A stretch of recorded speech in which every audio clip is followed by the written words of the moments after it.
Hi, Photography Nation. Have you ever had a difficult subject to photograph? Well, if you have, stick with me. This one's just for you. You're listening to the Master Your Lens podcast, episode 134. Hey, John Lee Dumas here, the founder and host of EO Fire, and welcome to the Master Your Lens podcast, the photography podcast dedicated to sharing inspiring stories, technical tips, and powerful secrets to help you become a better photographer. And now, your host, Matthew Jordan Smith. Hello, Photography Nation.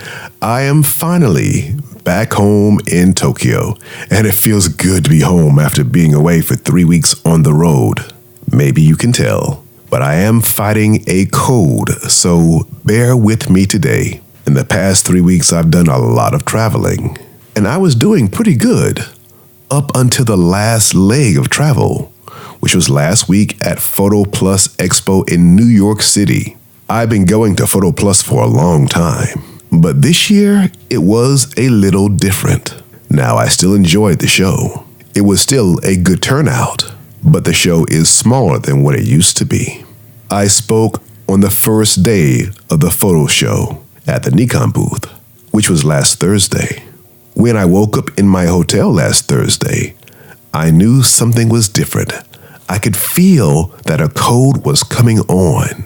Right away, I started drinking a lot of hot tea, and I told myself I'd wear a scarf to protect my throat and try not to speak at all until I was scheduled to go on stage. Now, of course, that's very hard to do because as soon as you enter the venue, the Jacob Javits Center in New York City, I started seeing friends, colleagues. Even though I wanted to try and save my voice, it was impossible. I told myself I would go backstage and just sit there and take it easy until I was scheduled to speak. But I never really made it back there until the last moment when they're putting the mic on me right before I go on stage. I grab a bottle of water, I hear the introduction, and I'm cued to come on stage. And as soon as I get on stage, my voice starts disappearing. It's like my cold waited until that moment to really sink in. Have you ever had that happen to you before? Well, I made it through my presentation. As a matter of fact, if you go to nikonevents.com/US/live/photo plus, you can watch any and all of the presentations, including mine. I spoke about how to get confidence in your photography. Now, I've talked about that before on this podcast. But if you want to see it as well, go and check it out. Again, that site is nikonevents.com/US/live/photo plus. There you can see me and all of the different speakers from Photo Plus 2019 on the Nikon stage. You can also just Google Nikon Live Photo Plus. And I will admit, it wasn't easy. But by the end, it was received well. And as I came off stage, there were a lot of people waiting just to say hello and say how much they enjoyed the presentation. And that felt good to know that the message came through. From that time until now, I've been fighting my cold. I flew out the next morning, coming back to Japan. And if you've ever flown with a cold before, you know how bad that can be. So today, I want to talk about the hard portrait shoot. You've been there. You're doing a photo shoot. And for whatever reason, your client is difficult to work with. It could be a number of reasons. Maybe they're nervous. Maybe they're uncomfortable having their picture made. Maybe they have other things on their mind. Or maybe there are distractions all around. Whatever the case, you can get through this. So let me start by telling you a story. Back in the mid-90s, I was hired by a magazine to do a photo shoot of a famous author. There was a lot of pressure from the magazine. This author had a big movie coming out. As a matter of fact, it seemed like every book she wrote was turned into a movie. The funny thing is, I'd read all her books, so I was so excited for this photo shoot. Now, on a magazine photo shoot, there are a lot of people around. There's hair, there's makeup, there's a stylist, there's a manicurist, there's a magazine editor, there's a magazine fashion director, there's a magazine cover director, and all their assistants. And then you have the photo team, photographer, tech, photo assistants, sometimes interns. When it's all said and done, a team can be around 20, 30 people. Now imagine the situation. I'm photographing you. There's bright lights. There's people all around, and they're all staring at you as you have your picture made. This can feel a little weird for some people. Now, there are some that will eat this up, this attention. There are others who don't like it quite so much, but it's a part of business, and pictures need to be made. You're there, under those lights, a camera in your face, and there are 30 people looking at you, and all you see is their expression. Now, this is the part I want you to think about. The subject who is ever there in front of your camera is looking at everyone's expression, trying to gauge if they're doing a good job or not. I learned a long time ago, it's really good if you are a photographer to put yourself in your client's position. What does it feel like to be there in the hot seat, getting all that attention, having everyone look at you? Now, this is back in the 90s when we were shooting film, when we were only shooting film. Back then, the photographer would shoot a Polaroid, and then everyone would crowd around the Polaroid, looking at the image to see if everything was right. The stylist is looking at wardrobe. The makeup artist is looking at the makeup. The hairstylist is looking at the hair. Each person is looking at their part and making comments or showing an expression based on if they like what they are doing. But the subject only sees the expression, and this is where the photographer needs to really be the director. How I manage this is making sure the subject cannot see everyone's expressions. This is vitally important. Today, instead of a Polaroid, people are crowded around a computer monitor looking at the images there. And this is where I use VFlats.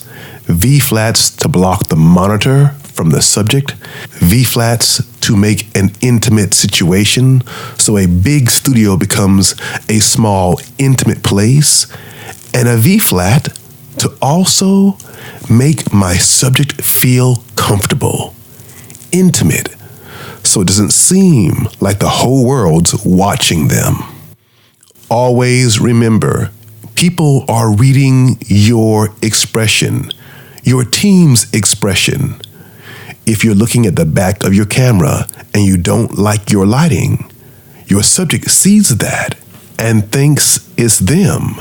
This may affect them feeling even more insecure and just want to get away from being in front of your camera. When you are the photographer, it is your job to manage this, to manage everybody in the room and their expressions. Maybe it's the wardrobe stylist in the room, and she doesn't like how she's put together the wardrobe that the client has on. Her expression's going to show that. I told you earlier that I like using VFlats to block people seeing. I also like using bright lights. And part of that reason also is they can't see those who are behind the camera. This sounds like a small deal, but it's a big deal. I always turn my modeling light on high for this reason. That bright light source blocks the subject from seeing the expressions of everyone in the room, and the focus becomes just on me and the camera. My subject is like a deer in headlights, and on set, I want that. So remember, people read the expression of everyone in the room, and it affects them. I learned back in the 90s, it's best to make your photo environment feel special, feel intimate, and do it in whatever way you can. Let's say you're in a big studio, and if you have 30 people in a room, that's a big space. How do you make it intimate? I learned years ago to use VFlats and to use my light to create intimacy. Now, a V-flat is a 4x8 foam core board. You put two boards together, tape them through the middle, and you get a V-flat. Traditionally, a V-flat is in black or white or black and white. Photographers use them to block light or to add light, but that's not the only purpose. I also use them to make a big space very intimate. That combined with my light can make it easier for a difficult subject. On this shoot back in the 90s, that's exactly what I did. And that's still what I do today. I'll take V-flats and put them on the sides of my subject. This way your subject can't see left or right. They can only see straight ahead. And straight ahead is my bright light source. So the person in front of your camera is not seeing all around. They're only seeing a small area, straight ahead, right where the camera is. And I try very hard to keep everyone offset who's not required to be there. Today, everyone's crowded around a computer screen, and that helps. This makes a big difference if you have a difficult subject to work with. The more intimate you can make a photo shoot, the better. Now, back in the 90s, this is my first time working with this subject. It was a cover for Essence magazine. It was a big cover because this author had a big movie coming out at the time. It was also my first time meeting her, and she was nervous, but in a very different way than I was used to seeing. My subject had a lot of energy, to the point where she could not sit still. Now, this was my first time photographing a subject like this. It would not be my last. It was a hard photo shoot, and throughout the shoot, I struggled to find my rhythm. For that reason, I shot more film than I normally would shoot. Back in the 90s, if I was doing a photo shoot for a cover, shooting 30 rolls was around normal for me. On this shoot, I probably shot around 50 rolls, simply because I wanted to be sure I had the shot. Right away, I had to change up how I would normally shoot. I had to shoot faster. And then I had to give her a lot of breaks. And during those breaks, I'd talk to her, get to know her better. I wanted to make her look comfortable. I wanted to make her feel comfortable. So I'd shoot, then I'd stop, and I'd go and talk to her about her movie or about her books. When you have a subject that's difficult to work with, find out what they are comfortable doing. When you have a subject that's uncomfortable being in front of your camera, this is when you find what makes them comfortable and turn the conversation toward that. In this case, I'm shooting a famous author. And at that time, I'd shot many famous authors. So I talked about the other authors I'd worked with. She knew them all, of course. I told stories of things that happened on those photo shoots to make her laugh. I had to get her comfortable with me. And during that conversation, I watched her change. I watched her slow down. I watched her relax. And then I'd shoot. I'd shoot more frames, stop, and talk for a little bit. And we started shooting again. Now, another thing to help with a difficult client is to switch from shooting with strobe light to shooting with constant light. And on this first shoot, that's what I did. I switched to constant lights, and I watched her start to smile and relax. Now, this is the early 90s. This is New York City. And I remember, like it was yesterday, being on the subway in New York City and seeing everybody reading her book on the subway.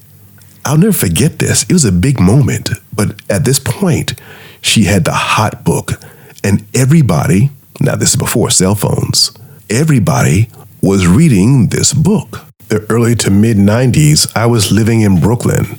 And in Brooklyn, I'd ride the subway into New York City. And at that time, if there was a popular book, you'd see everybody, or many people, reading the same book. And her book was one of those books that everyone was reading at the time. I told her about that and how I see it often, people on the train reading her book. The smile that came from her was like nothing I'd ever seen. And that's when I got the shot. Now, was it a hard shoot? Absolutely. I had to pull out all the stops. Now, this is beyond just cameras, lights, aperture, shutter speed, ISO. This is way beyond any of that. This is you making a connection with your subject as you are shooting, putting yourself in their place, having empathy, understanding what they may be feeling, and then doing everything you can do to make them feel better. Now in the 90s, that was my first time photographing this subject. Fast forward, this author does another book years later, and this book is bigger than the last book. It's also turned into a movie. As a matter of fact, at the time, it's one of the biggest movies out there.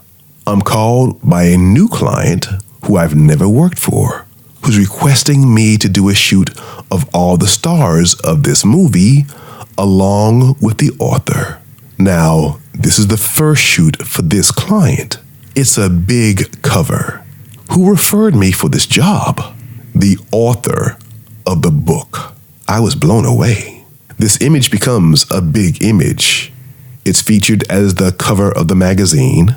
The movie really gets a lot of attention. Not just then, but even to this day. As a matter of fact, I have one photograph in the Smithsonian National Museum of African American History.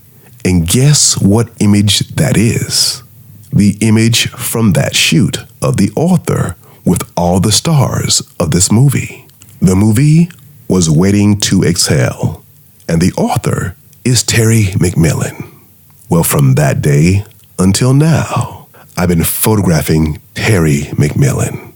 Every photo shoot she does, she requests me as the photographer.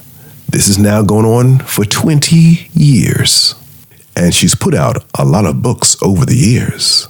As a matter of fact, she has a new book coming out in 2020. And guess what I did last week when I was in the States? I photographed her again for the new book. Now we're good friends. And still, her books are being turned into movies and TV shows now. All these years later, we are still working together because I make it easy and make her feel comfortable. Now, that first shoot back in the 90s, it was all day long trying to get the perfect shot for the cover of a magazine. Today, when we shoot, it's probably about an hour. Over the years, I've easily photographed her 15 to 20 times. We've worked together a lot. This last shoot was hard for different reasons. As you now know, I was in the States for 3 weeks. The first part of my trip was for the Eddie Adams workshop, which was a very intense workshop for several days. During that workshop, I got no sleep, or very little sleep. Each night, I get maybe 3 hours of sleep, and then we'd start again, and that was the pace for 4 days. But on the last night, I had only an hour and a half of sleep before I had to leave and rush to the airport to get my plane. I end up missing my flight, but that's another long story that we won't go into today. I flew from New York to LA, spent my entire day on arriving just prepping for the shoot. The next day, we did our photo shoot. And for this one now, it's not 30 people on a set. It's very intimate, normally just 3 people, 5 at the most. We shot. I keep the same formula I've had all these years. It always works. We always get great pictures. And after about an hour of shoot and conversation, we're done. I finished the photo shoot, and we hugged each other goodbye. I went to the airport and flew out on a red-eye, going back to the East Coast. Now you know why I have this code. A lack of sleep and a lot of time on planes. But the important part here is that you understand photography is not supposed to be easy. You're going to have hard assignments, but you've got to work your way through it. I know when it comes to training for photography, we spend a lot of time putting all of our energy into the camera, into the lens, into the lights, into aperture and shutter speed and ISO and megapixels these days, and programs. Now, yes, all those things are necessary, and we'll discuss that further in a future podcast. By the way, my favorite program is On1, and I used that as I was editing these images. Again, we'll go deeper into that in a future podcast. But today, I want you to understand what really makes a great picture is you connecting with your subject. Everyone's not going to be easy. Your job as the photographer is to understand what they are feeling and try to make them comfortable. As you shoot, have empathy. Try to understand what they're feeling, what it feels like to be in the hot seat, and then use everything you can to make them feel comfortable. Sometimes that will take research on your part to find out as much about your subject as you can. Build your relationships. Every single job you have, you never know what's going to lead to in the future. Back in the early 90s, I had no idea that cover shoot would lead to having this long-term client, long-term friend, all these years.